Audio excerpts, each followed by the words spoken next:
the Truth Podcast, live from Harmonics Media Center.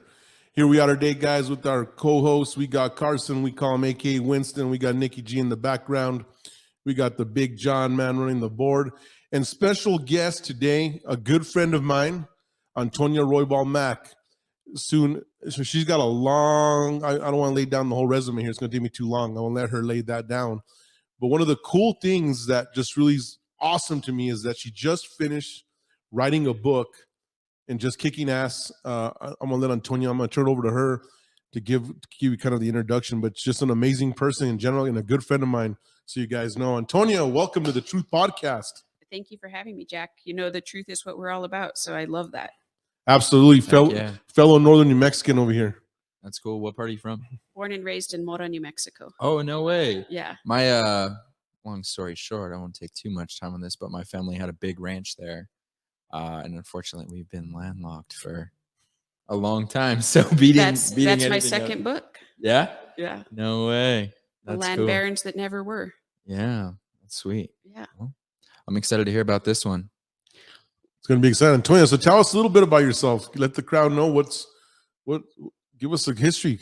Let me tell you where it all started. New Mexico State University.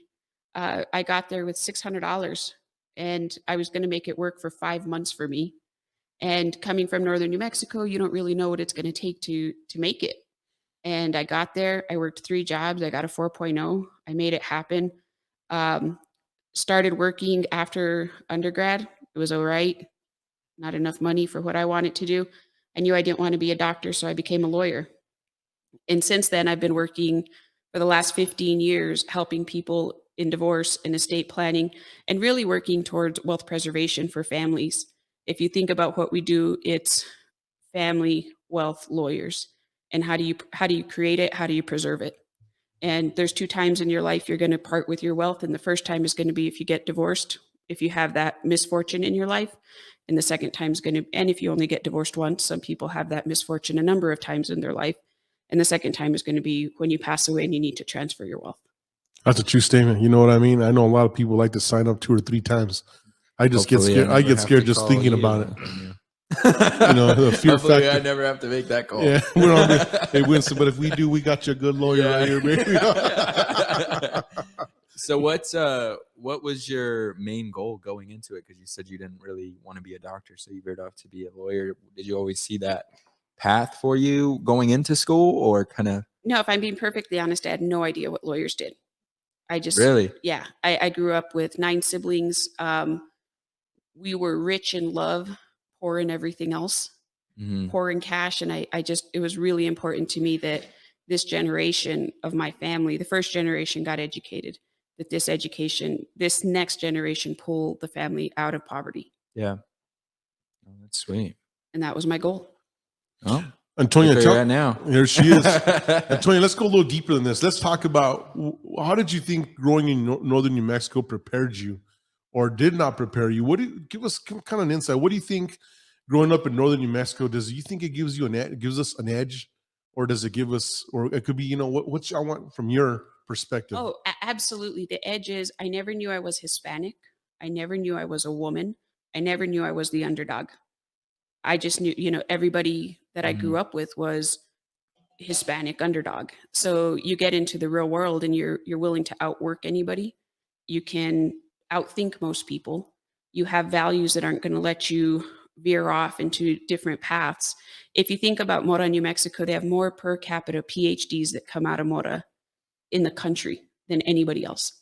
And it's because those values, it's what you create out of that community and what they create you to be, that it's definitely an advantage. Places where it's a disadvantage, with a little hard work, you can make it up. Getting to undergrad, I had a funny accent. I learned that quickly after leaving Northern New Mexico. But getting to undergrad, your vocabulary, some of the things that other students have, you're not on the same playing field. And certainly the finances that other kids have to start their education, I didn't have, but I made up for it and it worked out. I think one of the greatest things you said that stood out to me, right, is growing up in Northern New Mexico, you don't know that you're different than anybody else. And so you grow up with a lot of confidence. My world was a little different. I came from a multicultural family. And so I think for my essence is even for the people like my friends that like Mick and who had come from Ukraine and a lot of the guys from Eastern Europe, when they would go to New Mexico State, they would ask them, "What's your race?" And they'd be like, "Northern New Mexican." Right? As funny as that was, and here's this, 6'1", 245-pound Russian, and they're asking, he said, "I'm from Northern New Mexico." And it's crazy because that's what we identified. We didn't understand what that word meant to me, right? And so I think that when you really see that, that's what gives us that edge. But then people from the outside want to point out those small things, like what you just mentioned, right? The accent, certain things like that.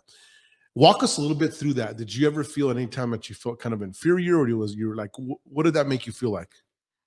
I wouldn't say inferior, and that's because I think to really be successful, you just have to say, my dad used to say, "Cry all you want, just get it done." Right, That's why the book is called right. that. And that's what you have to do. You have to just say, like, I would never say I felt inferior, but certainly I wasn't sure that my car was ever going to make me home on Thanksgiving.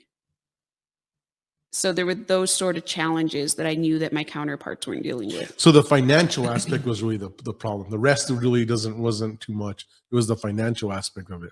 For sure. And, one of the things when I went to New Mexico State University, I was on the Board of Regents. And when I got appointed by then Governor Gary Johnson, the title was the Unlikely Student Regent. And that didn't mean anything to me then. When I went back about 2 years ago and I pulled out all those old news articles um, for a political campaign that a friend was running, I was like, that is the most racist title there could be. Why is this unlikely? And it was unlikely because I was a Hispanic. It was unlikely because I was a woman. I was only the second student female. I think I was the first Hispanic female. And that's what made it unlikely. But going into those scenarios, back to that northern New Mexico, we don't see color. It didn't dawn on me until much later why it was so unlikely. It's one of the craziest things I tell people going to New Mexico State. In the small towns, you'll knock the shit out of each other. We have huge basketball rivalries, Mora, Peñasco, Cuesta, Mesa Vista, all that, right? But then you end up out there and you mess with one of us, we'll all come together. And it's pretty crazy, right? Guys that will hate each other, and you get out there, you pull us out, and we like, it doesn't matter what. It's like something ingrained. I've never been able to understand that. It's a really cool thing. Antonio, what really, like, I know you kind of touched on a little bit, but what really inspired you to be an attorney, even though you did? Is there anything that really was something out there that was like, okay, I want to do it, even though you didn't know what they did? I think I knew I wanted to help people. And I knew that you had a limited box on which to stand to help people unless you have a real platform. And law gives people a platform. Yeah, I mean, you can help those less unfortunate, and it's a crazy thing. One of the statements I've made in my life is, if you don't got money, you'll never get great legal work help, and you'll never get good health care. It's, as much as that sucks, if you're not dealing with the Antonias of the world, right? Or I call the Brians, the bleeding hearts, so you want to do that. But in general, I mean, this is why you see more poor people get convicted than wealthy people. And it is what it is, right? I don't make the rules. That's what I see. And it's kind of sucks, right? For sure. Access to justice is a real issue, not just here in New Mexico, it's an issue nationwide. There'll never be a person from northern New Mexico that calls me for help that we hang up the phone. My law partners are from Taos. So I think that's a little bit different. Like you say, the bleeding hearts, yes, that's us for sure. And I think in New Mexico, we're a little different because we'll take care of our own. I think when you start getting into the cities, like especially the part of the states like on the South, where there's a lot of segregation and that poverty really is, and so you're not going to get that help because basically the other side's really against you day one. Here we kind of like, it's the funny. I love to Tortilla Flats, right? And there's this thing that's up in the bathroom and says, when you're from Northern New Mexico, when you have a state representative and someone as a convict. And it's funny as shit, right? Because we're so diverse in that. We'll have that one cousin who's the PhD, and then we have the one cousin I say who's the chemist, right? The street chemist. As funny as that is, but it's kind of hilarious in that sense. But we do have that sense of community, and we have that sense of family. I think is what really sets us apart. Is that no matter what, we're there to help, and we want to help. Absolutely. Yeah.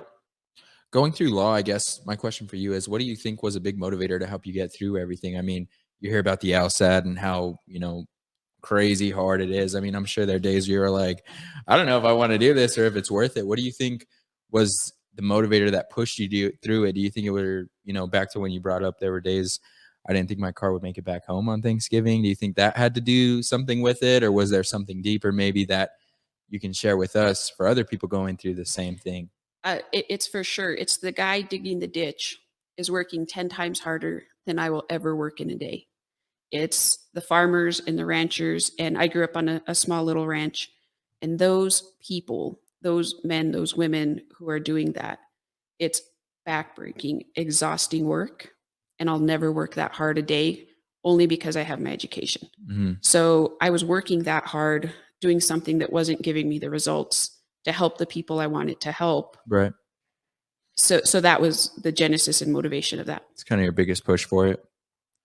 I think that's kind of what I've told you, right? Yeah, exactly. I was just going to say that to you. That's one thing you've always told me too. You say, you know what, I'm not going to go dig the ditch, but if we have to, in some cases, I guess you have to. But you always said you wanted to be in the position to be able to hire it out if, But I know about it, but I think that we work so hard up there that it really, really, when we go to do anything else, it's a walk in the park. That's the truth. Right? You're like, this doesn't mean shit because you have no, it's kind of like burning the boats, right? There's nothing to go back to. And so you know that, and you know that it's so severe that you're like, I'm not going back. I'm going to stick to where I'm at. And I think that's really the advantage we have.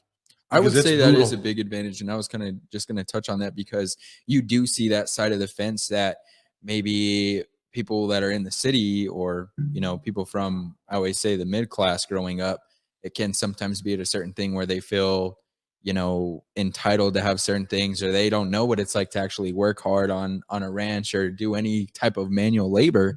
And they, go through, and then people from the smaller towns see the opportunity, just like, when immigrants come in and they maximize opportunity. A lot of them are doctors, attorneys, to anything like that. And they're maximizing the opportunity that is here, where a lot of people that haven't seen that end are like, oh yeah, this is just the way life is. It kind of is what it is, I think one of the crazy things that I used to remember is when we used to take our entrance exams, not doing the past your ACT or anything, but they would always know that we were from Northern New Mexico. Our math and science scores were off the freaking roof every single time. Well, Calvary might have been a little off, but math and science was off the roof, right? And that was one thing to me that really stood out. And I was like, you know what? There's something special about us, because it's like we're just going to go hard. But even in the middle class families, you're still working your ass off. So you still don't want to go back to that, right? I tell you, my uncle's owning the lumber yards. Well, my uncle owning the lumber yard and doing very well for himself. I'm like, that work is brutal. When you're logging, that's just some brutal work. So you're not going to want to do that. Yeah. You're like, you know what? You're in college and I got to put in 12 hours of studying. It's a walk in the park with the coffee, and you're in the, in an air conditioner. In an air conditioner. You know what I'm trying to say? And I mean, even for us, I mean, it's not in the heat, it's the brutal cold. Right? You're in that brutal cold that's just bone chilling. That's kind of a thing that just kind of is crazy. Antonia, let me ask you this question: Who is one of the biggest influence, or do you have a few, or who was one of the big influences in your life, and why? I would say I have a few. I would say there's personal influences, people that are here locally. The local influences, you would definitely be one, Jack, and that's because I see what you do and I watch it and I can emulate that, and it gives you something to do. People, I've had such a good group of mentors here in New Mexico where I can call somebody that would otherwise be unavailable to me and say, can we go to lunch? And people don't tell you no. So I've created some really good friendships with people because of that, and that has helped me grow. I've never stopped learning. I listen and read constantly to things. Big mentorships would probably be Tony Robbins. I did his Platinum Partnership. That was huge for me. Business mentors would be Darren Hardy. He helped me put the book together and put together the various ideas that needed to go into that book. And his team is the publishers who's helped me put that together from Darren Hardy's team. So I would say those would be on a broader scale. But if there's one person, I would probably have to say my mother. Okay. Yeah. And I'll tell you what she told me. I was like, Mom, you never made me a birthday cake. And she's like, can we cuss a mild Absolutely. Spanish? Right? She says, cabrona, I taught you how to read. So you can have anything you want because I've taught you how to read. And she, she got her PhD when my kids were born. They were 9 years old. She was in her 60s after raising 9 kids. And she went back and finished her PhD because it That's was important freaking to her. amazing. I didn't even know that. That's crazy. So it's really just about like, well, you think you have it hard? You Get got over to. it. I got to just give you one. You got to give one funny story. Tell them your time going to school in Penasco. I got to put her on the spot here. So I went to school in Penasco my parents had this rule that wherever their paycheck came from, they were teachers. That's where their kids went to school. So we went to school in Penasco for a semester. And Jack, the girls in Penasco were the meanest girls I've ever known in my life. Every single day, these girls wanted to fight me. No way. And I didn't even have a bunch of boyfriends. I just had one, just one. There were plenty of other boyfriends for them. It's crazy as hell is that, you know what? I tell people growing up in Penasco is like growing up in Sparta. You know, when I went to the military and, you know, even in hand-to-hand combat and, you know, training and kickboxing, I was so damn prepared because, you know, I had 13 fights in 1 year. I was just ready, right? So it's a trip because I don't know what it is, but I'm not condoning it, but that was that generation time. It was that time period that I say we were just rough as hell. Not no more. Now it's all Charmin across the whole country and across northern New Mexico. It's just that time ended. Antonia, this is the part I'm really excited about talking about. And you tell me how much you can talk. But let's talk about your book. I'm excited about the book. Tell us about that. We've been listening here. So Jack, I've probably done, I'm pulling up my table of contents here, but I've probably done 1,000 cases in my career, if I had to count, and I've probably done more than that. And in all of these cases, there's common themes. And the one thing people don't understand is that divorce is business. Divorce is math. And they get it so convoluted with all the emotions that intellect and emotion work inversely. So when your emotions are high, you're not making smart decisions.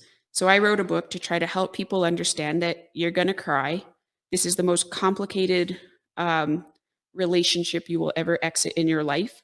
And if you have children, it's going to be the most complicated relationship you enter in your life. And if I can help people get some understanding around the emotion piece of it, while putting in one hand all of their finances and putting in the other hand all of their emotions, they can make better decisions. And what we're hoping to do out of this is really have a platform. I first started with how do we redesign women so they can get through this? And the second piece is how do we redesign families? Because I grew up with my parents, they're still together, happy or not, it doesn't matter. They're still together and they're going to be there till the day they die. And that's just not the society we live in anymore. So we have to redesign families in a way that makes sense for children. So that way divorce is not considered an adverse childhood event. Divorce is not considered something that's going to harm these kids for the rest of their lives. And if we can help the parents get some skills around that, and largely the mothers, because that's a child's primary emotional relationship, even when dads are there every single day, then we can move the ball on that. What was the big motivation for you to write the book? I think when I saw a lot of my clients going through the same things every time, every divorce, and one of the motivations that led me to get the education that it took to then get the training to then write the book was a client of mine who was suicidal. And without question, he was going to go kill himself. And I didn't have the tools in that moment to help him immediately and quickly. So what we did was I talked to him until I felt that he was safe. I sent him home with actually Tony Robbins' 30 days personal power, whatever disc set I had there for him. I sent him home with it. And I gave him this device called a brain tap. And I was like, I need you to do this twice a day. Because it was the only thing he was having a psychological breakdown based upon the fact that he was going to lose his wife, who he loved, but more importantly, he was going to lose his business. And most people's businesses are their identities. I've always, it's crazy. Me and Antonia, we go to breakfast a lot and we kind of I like to surround myself with, one of the keys to my success is that I've surrounded myself with very powerful females. My mom told me as a little boy, she says, if you always stick with the girls, you'll always be fed and they'll always be taken care of. I took that to the next level. And so I've truly always surrounded myself with strong females all the time. And their joke for me is females put me in power. It's true. Females put me, but for me, they actually paved the way for my success.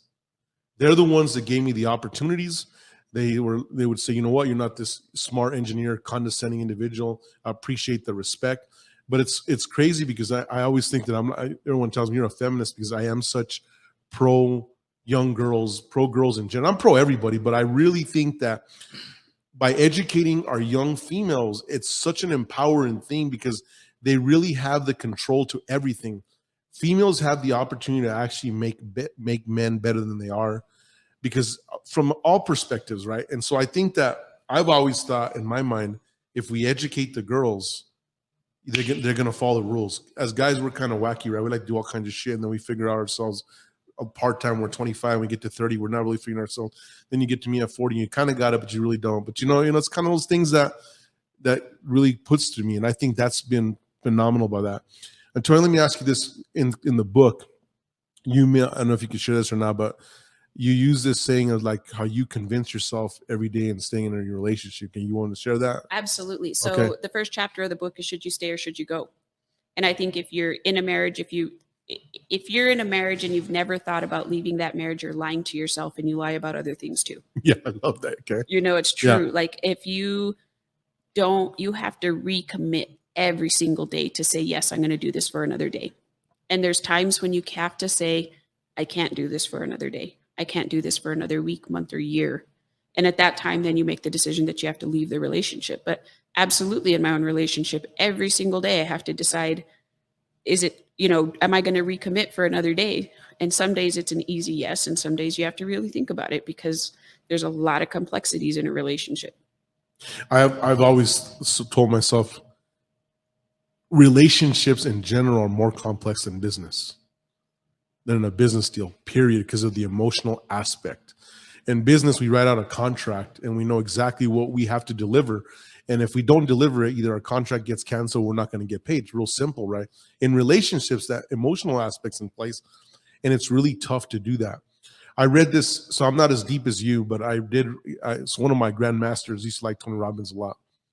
And he said one of the things that he loved about was when you went on a date, you sat with that individual and you wrote your top five things in secret across, right? And if it was 10 things.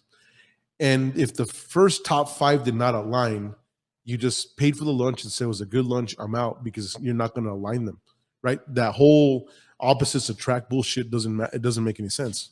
It's like if you don't have core values that are aligned, you're going to be fighting every single day. Would you say that financial is the number one issue of divorce?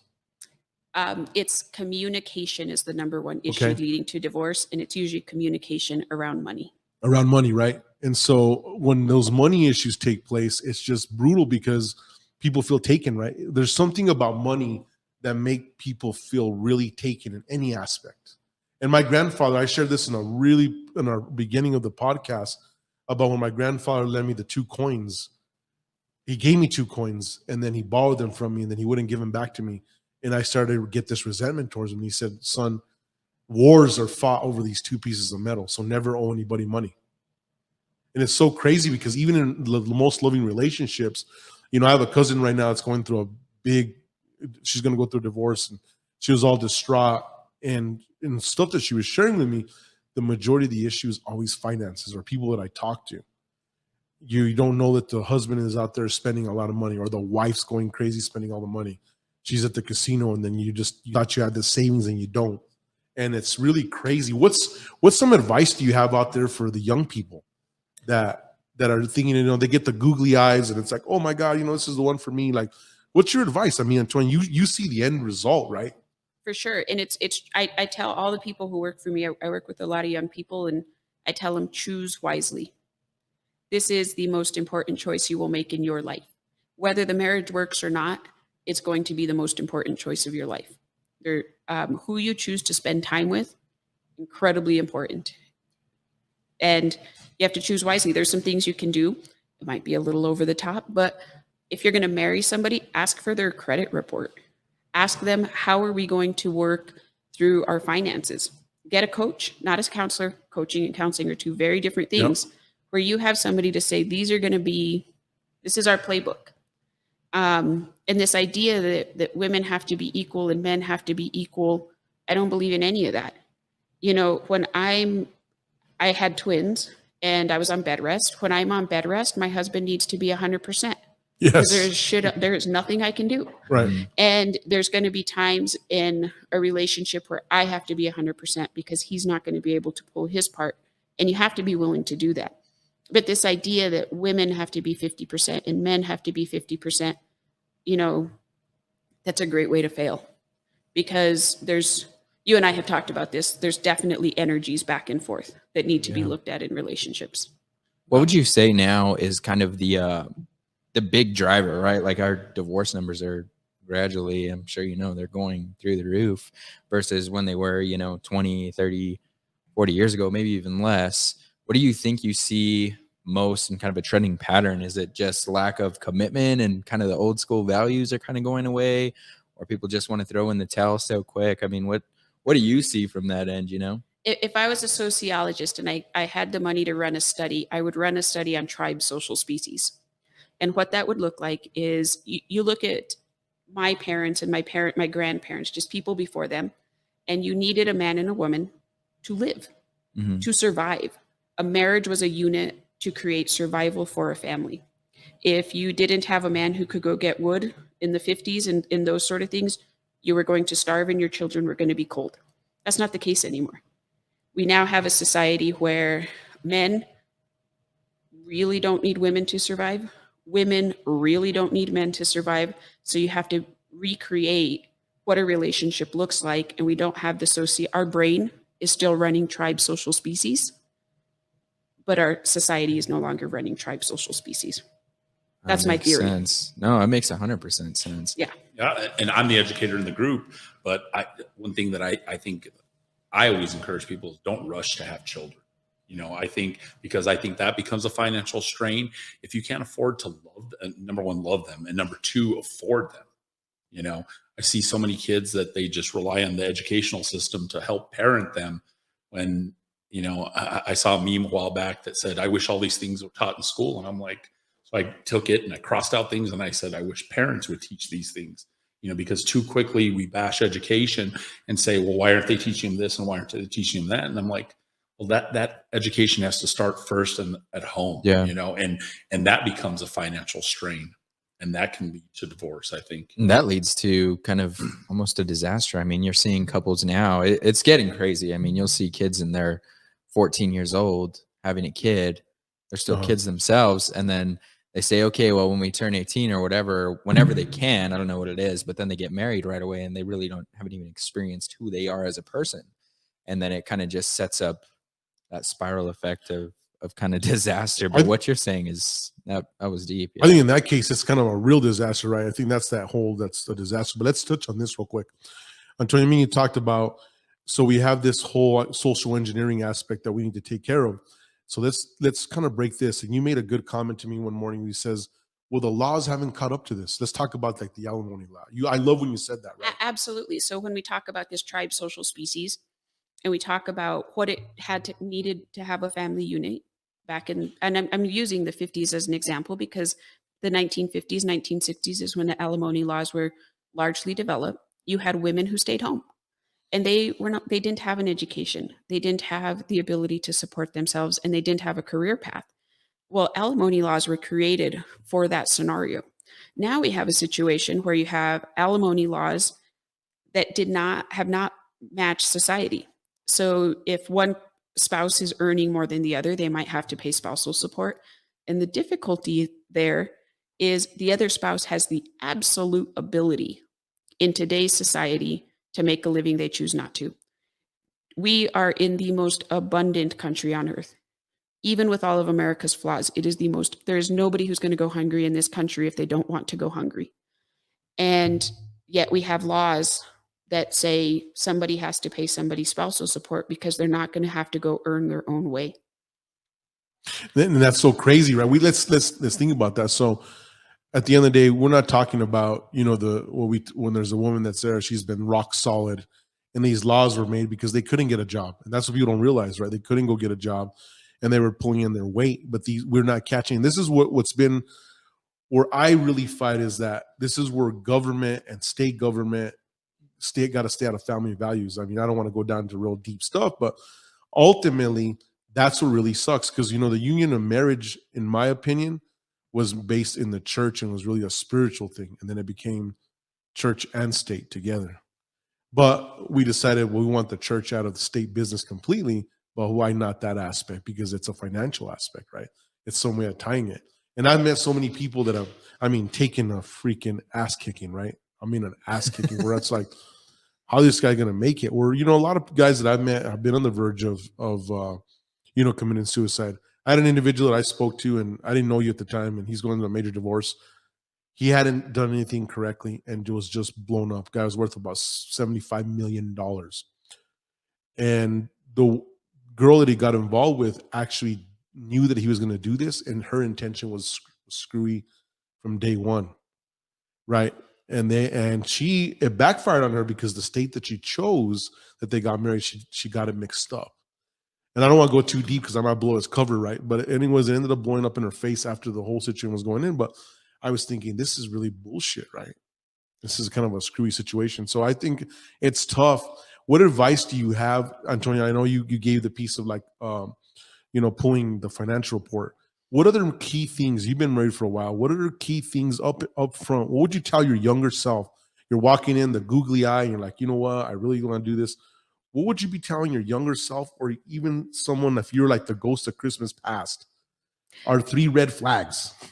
So I saw the first red flag, and I told my younger self, and I did back then, get a prenuptial agreement. So I think it's okay to be in love. I think you should be in love. You should find somebody you want to share your life with. There's so many advantages to doing this, but when you hit the nail on the head, when you have communication issues around money, there's going to be a breakdown. Things you could do a prenuptial agreement if you're not married yet. You can do some estate plannings where you have a separate property trust. And what that means is when you go into that marriage, everything in that trust, it's very easy to prove what is your separate property if there's a breakdown in the marriage at the end. If you're already married, you can do a postnuptial agreement with a separate and community property trust where you say, look, I'm going to take some of my chips off the table. And that's important to do, is you take chips off the table. And it's not because I don't love you. It's not because I, want this to end. I just always want to make sure that I'm in it only because I love you and not because I don't want to lose half of my net worth. But don't you think, Antonia, like you'd have to do all that up front? Because it's like in business, right? When I'm negotiating on a big contract, I have my chips, and my strongest point is before I sign the contract. So they're like, I'm in a very blessed position in the sense where I can say no, and there's not a lot of jacks. So you just can't go get a jack to go cut over a network, especially in a really military environment. So I'm sitting there saying, well, the only way I'm going to go is A, B, and C. And this is what I'm going to do. Nikki gets to see this all the time. And then I'm like, no, I'm not going to do this deal. Would you say that you should do all that up front? Because I know you mentioned post-nuptial, but isn't it a little tough to kind of lay the law when you're already in there, the googly eyes pass, and the girl's like, well, why you want to do this? Do you have some kind of intention? Don't you think it kind of springs up weird stuff, or what do you think? I'm going the gospel corner, Jack, right? Yeah. No, I think it will. And that's why you need to have these coaches, and you need to have people in your life who can help continue to give perspective.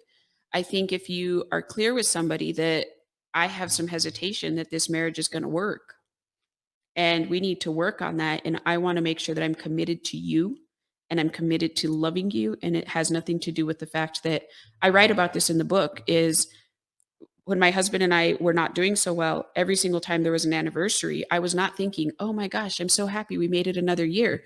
I was thinking, you go ahead, lay it down. Fuck, I'm going to have to pay another 6 months. That's another 6 months of alimony that I'm going to have to pay if I choose to leave this marriage. And you should never have to be making those decisions. And if the other side's like, oh no, like then this isn't going to work. You don't trust me. 90% of that is true. You need to own that 90% of that is true. You need to accept that you're going to lose some wealth no matter what. And you need to decide how much you're going to lose, make those decisions, and do what you got to do. I think when you say that, right, it's the whole risk versus reward. I always want to know into battle potentially how many troops I could lose. That's how I put business down. And that's such a beautiful thing you just said, is a lot of people in everything they do are just running down the mountain blindly, raising their sword.